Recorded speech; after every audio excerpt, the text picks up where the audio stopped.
Until a veteran soldier Pamlete by the name of Lucio Alquino, who married a native from Vario Valencia, came to settle in this place. He plowed the plains with a tractor. Then he came to know a certain tree which abounds tricky in a hills beside this plain. This tree is named Barobo.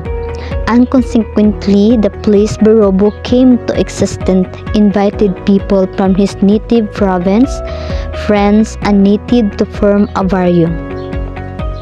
Barobo became a barrio is 1963-1965.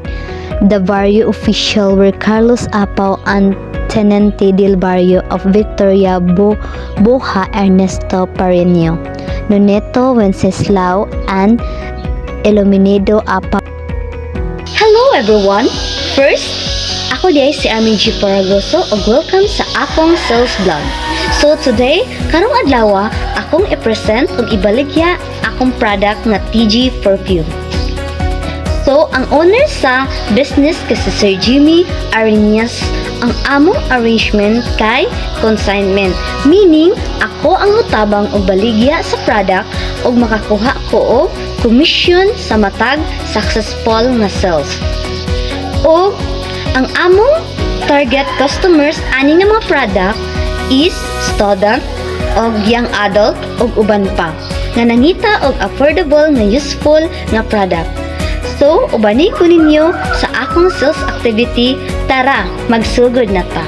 So, hinay-hinayo na to gunting ang atong katalog para sakto ang atong pagpa-distribute sa mga sa Purok 3, Barobo, Valencia City. So, ang akong katalog is ako gina siyang gihinay-hinay kay ang gunting lisod kaayo i-manage kay gamay. So, naglisod jud ko diha adapita hangtod sa na putol siya.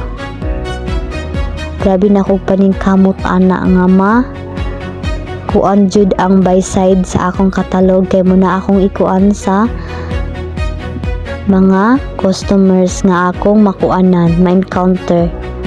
Ini customer akong ma-encounter, so needed na ko na siya tarungon og cutting ang akong katalog. So, mana akong katalog, diha na pod ko sa akong flyers nga 50 ka buok.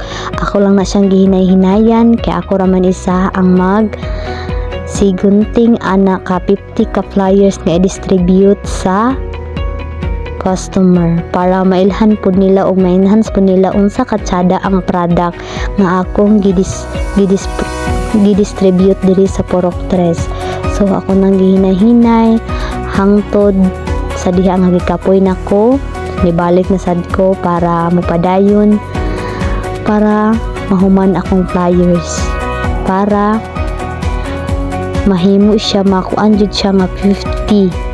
Gigana ginalisod jud ko ana kay ang gunting grabe jung gamaya. Unya unsaon pagbalik ko, unsaon pagkuan pa estate o diha gi-video na lang nako akong flyers hangtod sa nang lupad ang mga katalog og akong flyers. So diha na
Gihapon, ma'am. Sa man ato, ma'am? Katong distributor sa productors, ma'am, katong perfume, ma'am. Ah, sa flyers imong gimamin, ma'am. Ako to, ma'am. Nga naman, ma'am. Nakadawat ko sa imong kuan, ma'am, by flyers, ma'am, kanang available pa yung perfume. Yes, ma'am. Pang lalaki or pang babae? Kung babae lang, ma'am. Ah, sige, ma'am. Dito lang na ako i-meet ang kanang location ani sa babaw sa gym, ma'am. Yes, ma'am. Okay ra sa imo, ha, ma'am? Yes, ma'am. Ah, sige. Thank you, ma'am. Thank you, sir, ma'am. Hello, ma'am? Unsay tuyo, ma'am? Hello, ma'am. Maayong gabi. May gabi isad, ma'am. Itong kuan sa product, ma'am. Ah, sa flyer. Ah, yes, ma'am. Ako, ma'am. Diya sa Purok 3, ma'am. Ay, kanang kuan na kong product, ma'am, ba? Magkuha kong product, ma'am, kay interested ko. Ah, interested ka sa akong product. Unsa man ni ma'am? Pang lalaki o pang babae? Pang babae, ma'am. Ah, sige, ma'am. Ano ko ba siya kuhaon, ma'am? Ah, diri lang babaw sa gym, ma'am. So, okay, ma'am. Thank Unsa man, sir? Unsa may tuyo, sir? Sino itong ka-distribute sa Proctris Baropo, Valencia, ma'am? Ah, ako, sir. Sa katong suppliers, pasabot nimo, sir? Oo, nakadawat mong ko sa imong players, ma'am. Gusto na akong magpalit. Sa imong perfume, ma'am, katong panglalaki lang. Pang lalaki or pang babae? Panglalaki. Ah, available pang pang lalaki, sir. Sa makuha ka isa, sir? Oo, pwede. Huwag na pa ikon, ma'am. Ah, sige, sir. Ako lang ikuan sa akuan, sir. Babaw lang sa gym, sir. Available pa man siya, sir. Sige, ma'am. Salamat. Thank you.